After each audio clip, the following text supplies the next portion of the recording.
بقول لك ايه بقى، بقول لك انا في سؤال بصراحه بيلح عليا دايما طول فتره الصيف، اللي هو ليه الاسكندرانيه ما بينزلوش بحر اسكندريه؟ ليه؟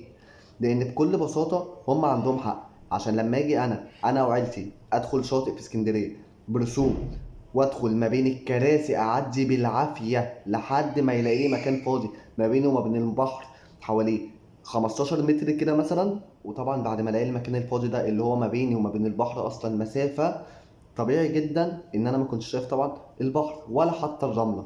ليه؟ من كتر الكراسي اللي موجوده قدامي.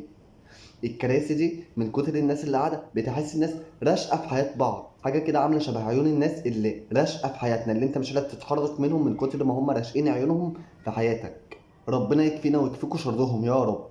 دي دي بكل بساطه تفكير الاسكندرانيه عن بحر اسكندريه. وعمار يا اسكندريه. شكرا.